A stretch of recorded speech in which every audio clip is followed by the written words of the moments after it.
offseason ended, you had a staff to hire, you had a roster to evaluate. How did you prioritize what you needed to do once the season ended? Yeah, a lot of change. I think the landscape of college basketball now warrants that, specifically in the months of April and May. Gary, you want to help? Sorry, you want to help? Will Buford was out there. Yeah, to let him in. He gets precedent in here when he wants. So. No, I think for me, Adam, when I was sitting there and making decisions and trying to figure out like what's the proper order of everything that needed to happen. What's up, Will? It wasn't so much about like this checklist, but it was more just like attacking each day and trying to get something, be productive, essentially.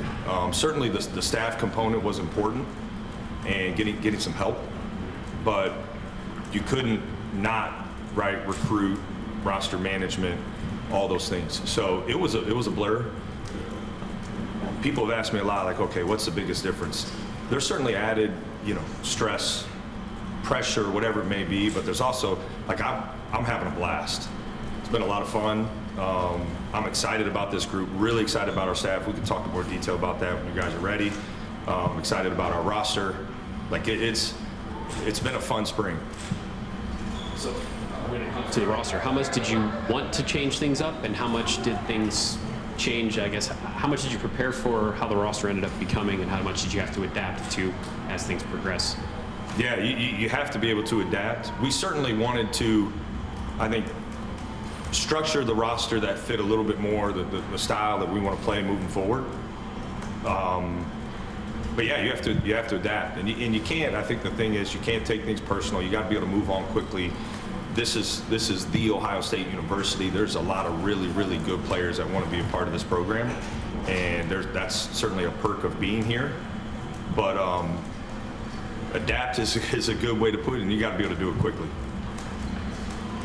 Speaking of that play style, obviously we talked a lot last year about playing up tempo, that increased aggression and pace, and playing with depth, those sorts of things. But I think one of the things that stood out in this transfer cycle was the versatility of a lot of the guys you added.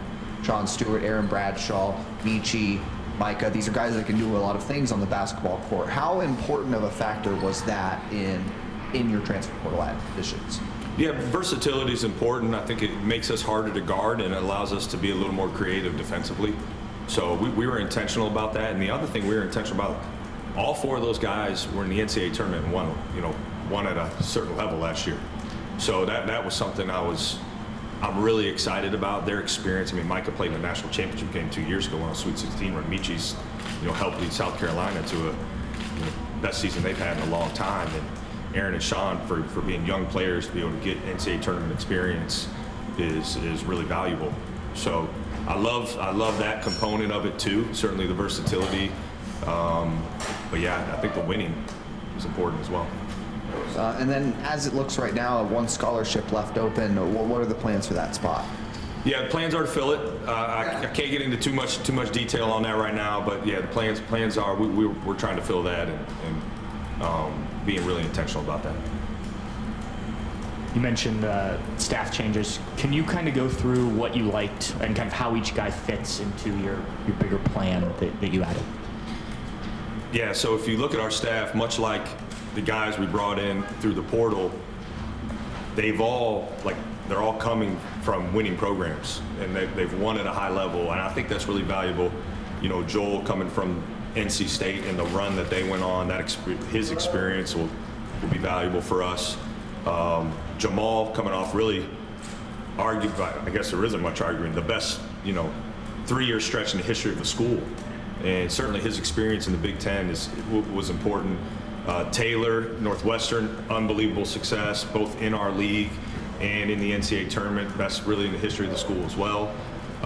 And then, Luke being at Baylor and working for Scott Drew, who's someone I know and trust, and seeing how that program is run and how that's certainly going to be valuable for us. And then, I think Dave Dickerson, who's certainly a familiar name around here, he was on the last staff that went to a Final Four here and won Big Ten championship. I love that about him, but also for me, like, his experience being a sitting head coach, and for him to leave that and come back, I think says a lot about who he is and how he feels about this place. So I love the guys that we've been able to bring in. And when I was going through the hiring process, there were a couple things that I was just trying to stay committed to making decisions based upon, is it helping, do I think it's like helping us move towards winning a championship? And then are these guys committed to helping young men grow, which is something I'm really passionate about. Like, that had to be aligned for this to work. And then you're putting the staff together is much like building a team. You're looking for strengths, weaknesses, how they complement each other. You know, chemistry is really, really important. So there was a lot that went into it, certainly.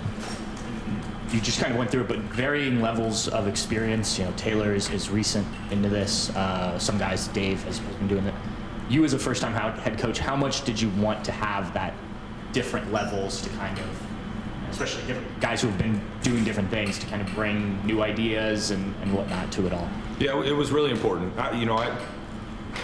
Dave was someone I knew right away that I would be fortunate to have him as a part of our staff, because you know, he and I had a pre-existing relationship, and it's one to which he can coach me a little bit too at times if I need it. So I'm excited about that.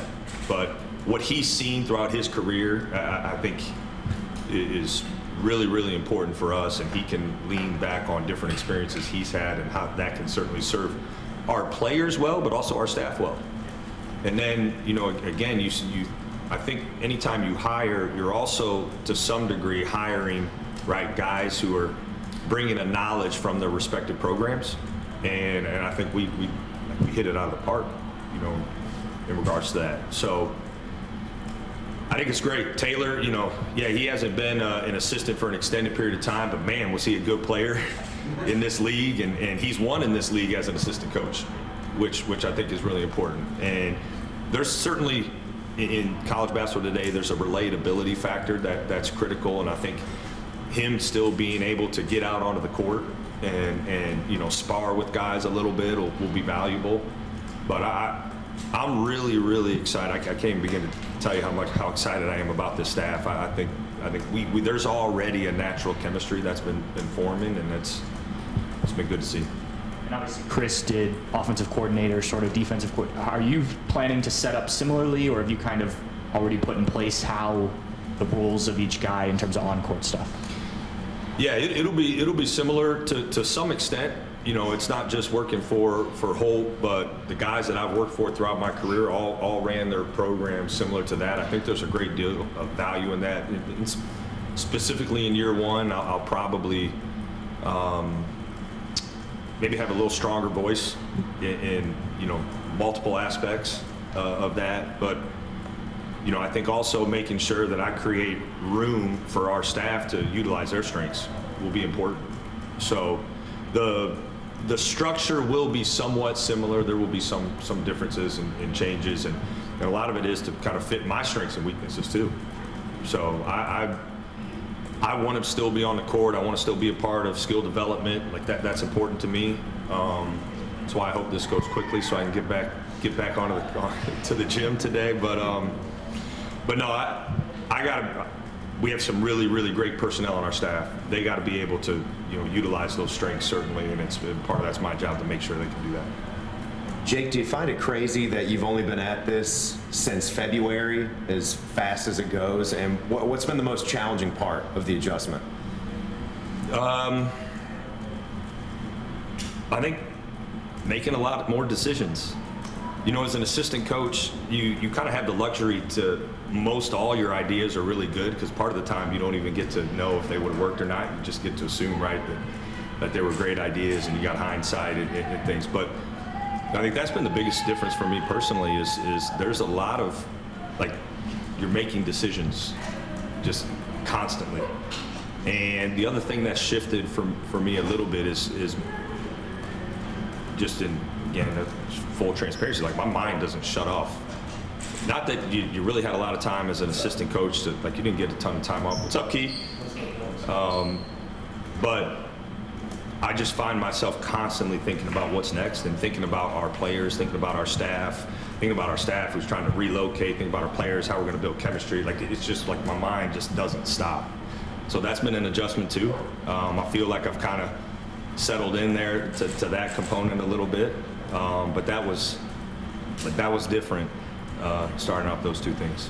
Well, I'm wondering on that note, how, not just you, but all of your other friends in the coaching community with the way the sport is now, how do you even have a plan for the offseason? Because I got to imagine some of the guys that you brought in, speaking of the transfer portal, they're getting recruited by 10 or 20 other schools like you that want them really bad. And what is that process like of not shutting your mind off? Oh, this guy's going to pick another spot. We got to go right back to the drawing board. How busy is that? How hectic is it? Does it look like, you've got the marker board up there with 1 million names written on and you're crossing them off left and right when they go somewhere else? How does that work nowadays? Yeah, it's, you have to be able to adapt. I think we started off with that. There's, it's hard, the days of like having a true understanding of what your roster is going to look like year to year, a year in advance. I think those days are mostly over. There may be certain years where you have a better feel for that than others, but I choose to kind of look at it as a positive. It allows us the flexibility every offseason to be able to like bring in the right pieces. And the hard part in recruiting, specifically the spring, is you're making decisions that are really, really important for your team in a short period of time. So it's a significant commitment to make sure you're evaluating and certainly their game, but probably the harder part is evaluating who they are. And so for us in this program, we're going to constantly like really, really dig deep to find the right guys. And I feel like we've done that. Like, I feel like we've got guys who, care about winning. Like Meechie Johnson wants to win at Ohio State. That's really, really important to him. It's probably the biggest reason he decided to come back, and I love that. That's so valuable for us.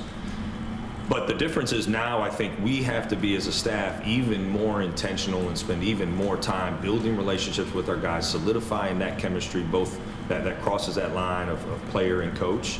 And then, like being creative of how we can create, stronger chemistry in what is now a shorter period of time.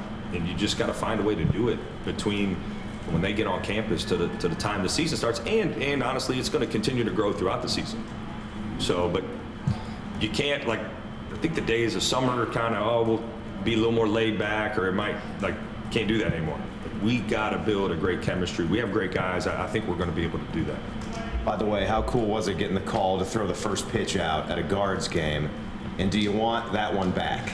Yeah, so someone gave me the advice, and it's probably been 25 years since I stood on a pitching mound, and someone gave me the advice of, hey, you have to aim high. Now, I was a little too casual, I'll admit that. I wish I could have that back and fire it a little harder. But I thought when it left my hand, I was like, oh, that's straight on. That's going to be good. And here it was short. So,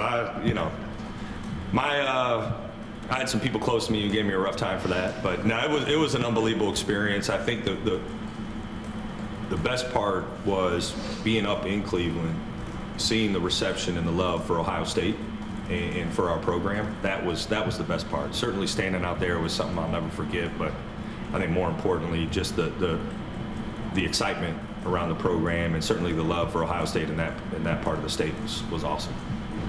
You mentioned the game has changed and now you can't look too far forward. How far into the future can you look now? And then how far in the future did you look in the first couple of years as a coach? How much has that changed?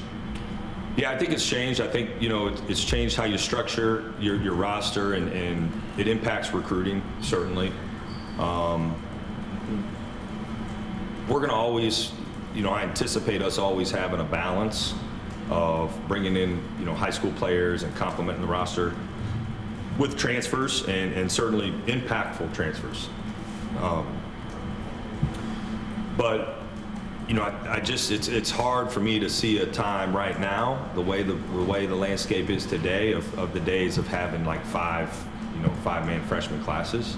You make you may have some outlier years where that's necessary, but I think more importantly, you're constantly evaluating, trying to project the impact guys can have that year, that next year. So if it's freshmen who can do it, great. If it's, you need transfers for that, fine. But we still want, like, development is really, really important to me. It goes back to that growth I talked about. Like, we still want guys who can develop in our program. And I think we got some guys on our roster you're going to see that. Certainly from last year to this year, but even throughout the course of this season, and ultimately a couple guys who from this year to next year. And in that vein, what do you need? What are you expecting from your freshmen this year? Yeah, well, it's going to be a transition. Certainly, I think it's a transition every year. It doesn't matter how talented you are as a freshman. I like our two freshmen a lot. I think both of them are going to be able to provide some real value for this team. What that looks like, come November and ultimately, right, maybe January, because it'll be different as they grow. That's to be determined. But both those guys love Ohio State, which I think is really valuable, and both of them have won in high school. And Colin, having been in the state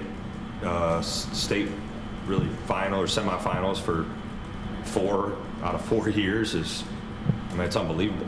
It's awesome, and it's great. And then Junie playing in the what is probably the best high school league in the country, and having the success that he had this year, that's going to serve him really well. So I think those two will be valuable for us certainly this year. Jake, getting Bruce back, 2-time captain, is huge. As a new coach, too, to bridge the gap from the old era to the new era, how much does that help to have a guy like that, and how is he leading this new group so far? Yeah, I think it's less about maybe bridging this gap, because this is new, and we've completely turned the page, and it's going to be different. I think, listen, I've said this before. I think Holt's a really good coach. I think he's going to have a ton of success at DePaul, and I've learned a lot from him. But we have to completely turn the page. This is an entirely new program. There's certainly some guys who were part of this program in years past, but even for them, this is a fresh start. This is entirely new. So I don't know necessarily bridging the gap, but Bruce is a really good player, and he's about all the right stuff. So anytime you specifically first year head coach, you get to have a guy like that on your team, that's gives you a little peace and comfort, because he really is, he exemplifies kind of what I want to be about as a coach, what I want our program to be about, and just an everyday work as hard as he can, keep getting better kind of guy. And I want to ask, with the front court players you brought in, Sean Stewart and Aaron Bradshaw, highly recruited guys out of high school, had some success year one, didn't play a whole lot. How can they take a jump in year two for guys like that? They play in the front court, didn't get to play a lot, dealt with some stuff. How can they make a jump going into this year?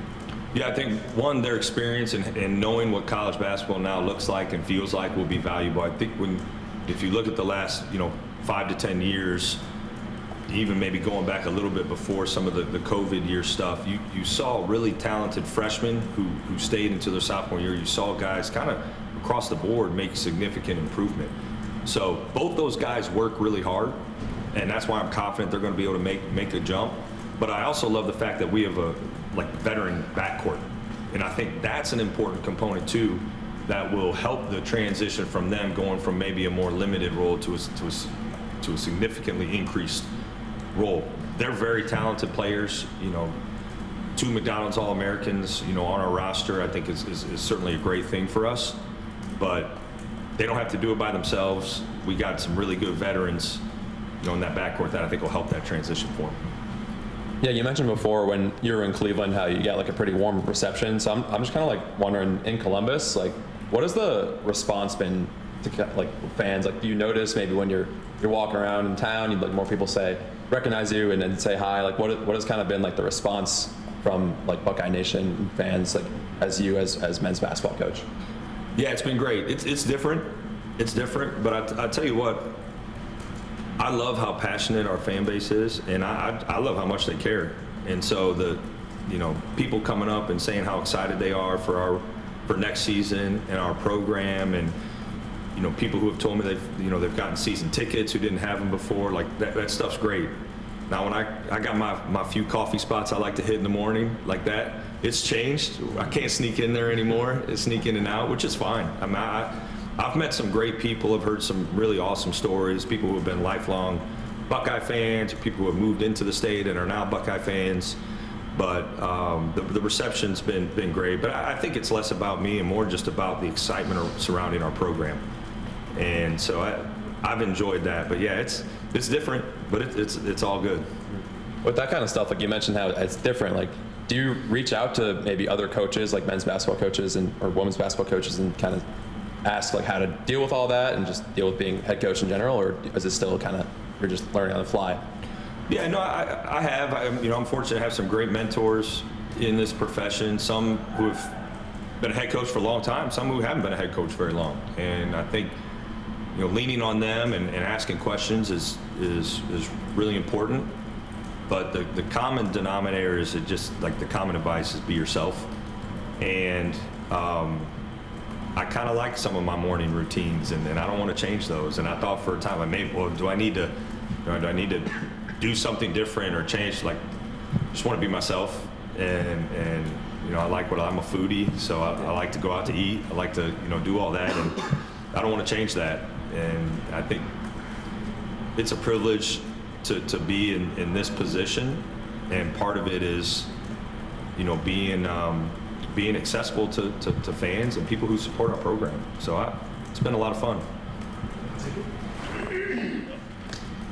I got a list of about 20 questions here, so if you would just settle in for a minute. For starters, the NCAA paradigm is all shifting with schools to be able to pay players. And I know currently collectives are kind of what's used as that mechanism. It's just in the first few weeks of knowing what's going to happen in the future, but do you envision a day where you have to be like a salary cap person to figure out this is the amount of money we have and this is what we have to do with it? As a coach going into this for the first time, this is uncharted territory. Just your overall thought of the direction, not knowing where it's going just yet, I guess. Yeah, well, I'll say this. I hope the foundation is still involved in some capacity, because they've been great, for our program.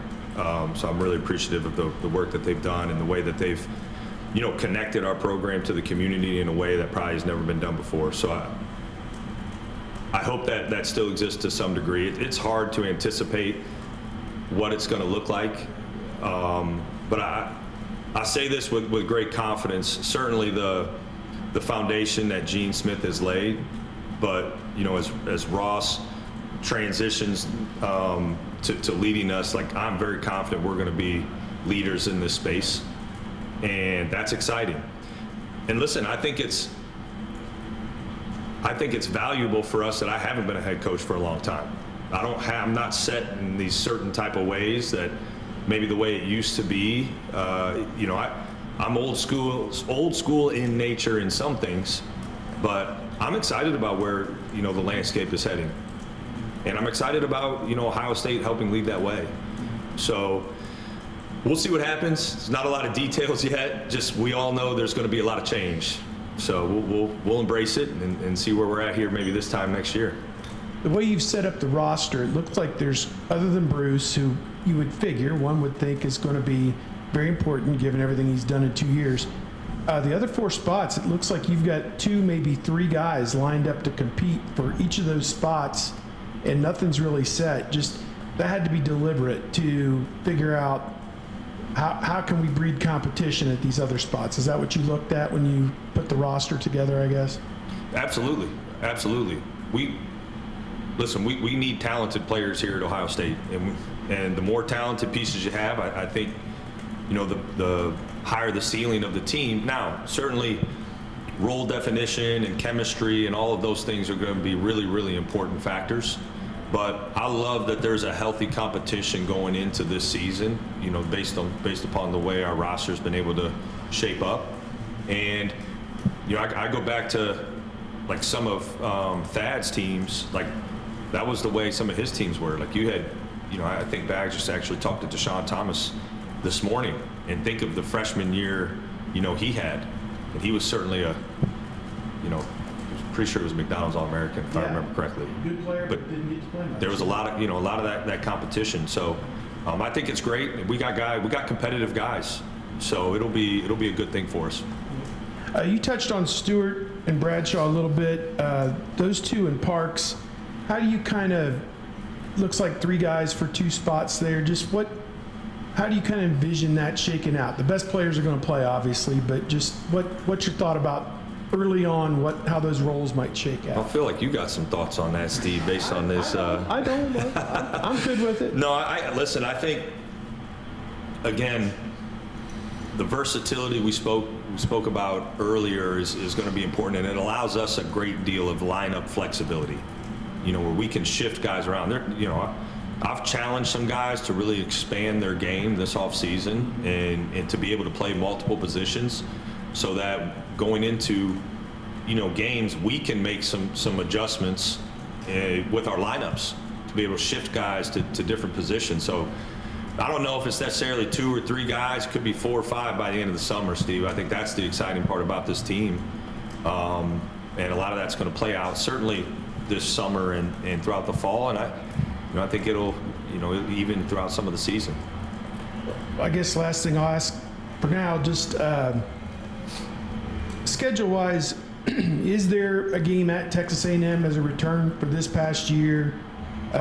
Will there be a home marquee game, so to speak? Any thoughts about that? And the West Coast trips, are they giving you, or are they giving you time before and after to recover or prepare for that? Just those kind of 3 topics, I guess. Texas A&M. Starting with Texas A&M, yes, we will be returning there. Okay. And there's certainly, you know, Coach Williams has got another good team, and he's got a great proven track record, you know, so it'll be a really, really good early test for us on a true road game. So I'm excited about that. We are trying, and I think we're getting close to finalizing another home and home deal that would, you know, be with another high major team. So our preference is to start that at home this year. I think our fans, it's great for our fans to be able to have that. Listen, scheduling, it's hard right now because a lot of these, you know, we reached out to just really tons and tons of teams who would be probably in the last few years considered the top end teams in each respective power conference to try and schedule. But a lot of teams are transitioning from home and homes to neutral site games. And so it's been a challenge, certainly to fill out the schedule. But I think when it's all said and done, you're going to see we're gonna have a tough non-conference schedule, certainly, which is exciting. But yeah, it's that part's been different. It's different now than it was even like 2-3 years ago.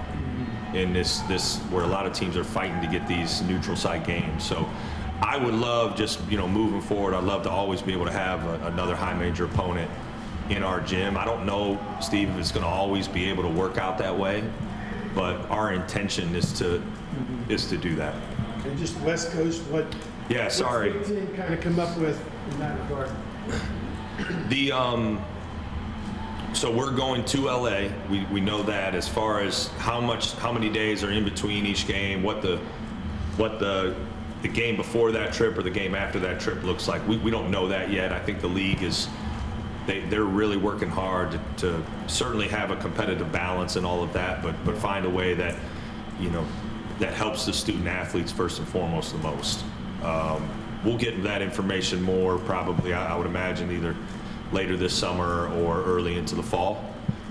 But yeah, what we do know is we are going to LA, which certainly will be a great kind of first West Coast trip for us. Hey, Coach. Now, you spoke of, you know, having to adapt earlier on. I know you've been a GA before, you know, assistant coach, field coordinator. How has your journey prepared you for the job as the head coach for the Ohio State University? I've been really fortunate to work with and work for some high level like coaches, and I think I sit here today as almost like a byproduct of being around some just really gifted people.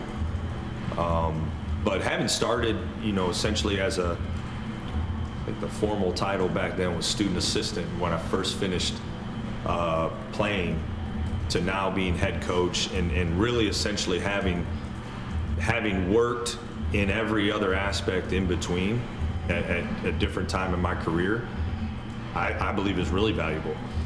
It helps me see things through a different lens, whether I'm talking to David Egelhoff in the operations space, or I'm talking to Terrence Dials and kind of his role, or assistant coaches. So I believe it gives me really good perspective, and so I'm appreciative certainly of the journey, but probably more so the people that I've been able to be around. I mean, when I was video coordinator, I got to sit in Jeff Bowles and his office and listen to him on recruiting calls, or Dave Dickerson, or I've worked for Bryce Drew, played in the NBA. It was just like I think his basketball instincts and his mind is just really gifted. I mean, Holt's ability to put together a culture and lay a foundation there was certainly valuable for me to see. And Thad's ability to connect with players and guys who probably in other programs wouldn't have made it, but they made it because he was so gifted at connecting with guys and being able to see and experience that. Playing for Homer Drew, who's a Hall of Famer, and so I'm fortunate to be around some really high-level people throughout the course of my career, and I think it'll hopefully serve us well. Also, too, what are some of the positives that from last season are you guys looking to build upon?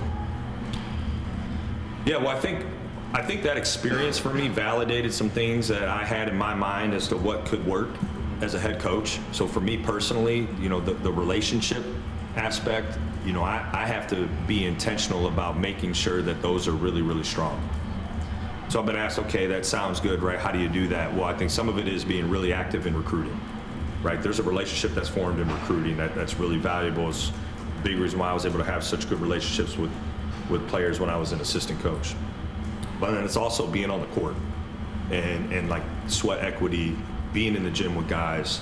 So those two things for me personally, and the responsibilities and the schedule's different, and I acknowledge that I'm not going to be able to do every single workout, but I'm going to be very intentional. My staff is going to help hold me accountable to making sure that I can be in those spaces. I think they're strengths for me, but ultimately it just, that relationship component is so critical, and I thought that was validated down the stretch of the season. I also think, we got some validation in playing at a faster tempo. Our tempo was if you break it down into segments, right? Our tempo that last stretch was significantly faster. We're not going to be the fastest team. We don't want to play reckless by any means. I don't think you can, and win at a high level. You can't be reckless. But we do want to play a little faster and try to not go against a Matt Painter or a Tom Izzo or a Brad Underwood set defense over and over and over again. We want to try to create some turnovers, capitalize on some advantage situations with our pace.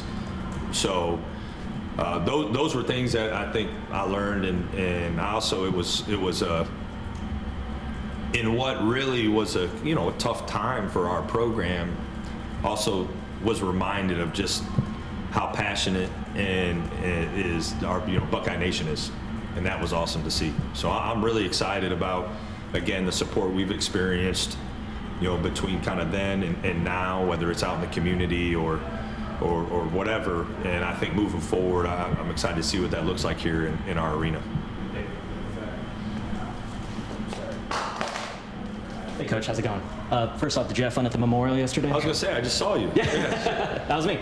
I did. My dad came down, and he and I got to go out there and spend some time together. So perks of his new retirement, which was in my unbiased opinion, overdue. But yeah, nice.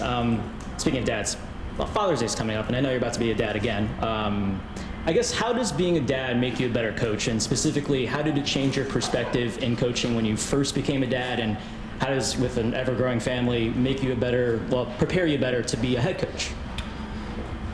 Well, I think God knows exactly what you need, and certainly He felt I needed 2 daughters first, which, you know, I think being a girl dad for the first two, so we have 3 children. My oldest, James, is 6. She's 6 going on like 16. My middle child, Jessa, is now 5. And my son, Jackson, excuse me, my middle child, Jessa, is 4. My son, Jackson, is approaching 2 years.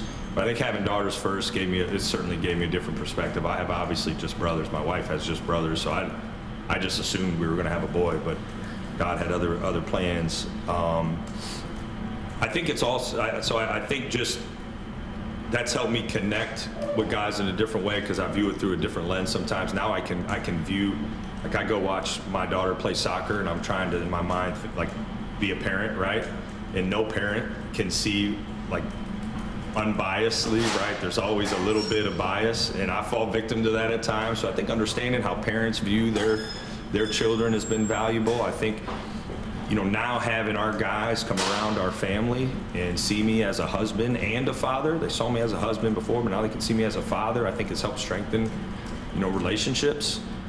But yeah, you know, I don't know if I ever anticipated we would have 4 kids under 6 years old.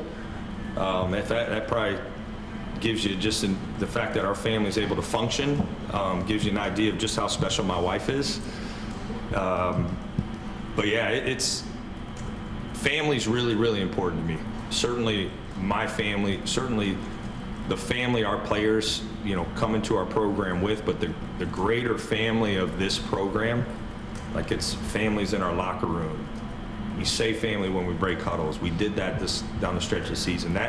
That's really, really important. You're constantly finding, right, something bigger than yourself to hold on to.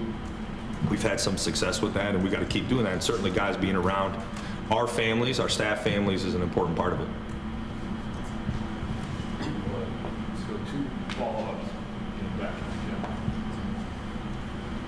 Obviously, you can't go out and get a Jamison battle every year in the transfer portal. Do you feel you have enough 3-point shooting on this team? I think we do. I mean, we'll see. Listen, a big part of it's going to be development. And Jamison came into this, I don't remember off the top of my head, but the last couple years, like his career 3-point field goal percentage wasn't near what he finished at this last year. So development's an important part of it. And, you know, I believe we're going to be a program that can help develop guys quickly. Certainly with the staff we've hired, but also the resources we have here at Ohio State, which are top of the line.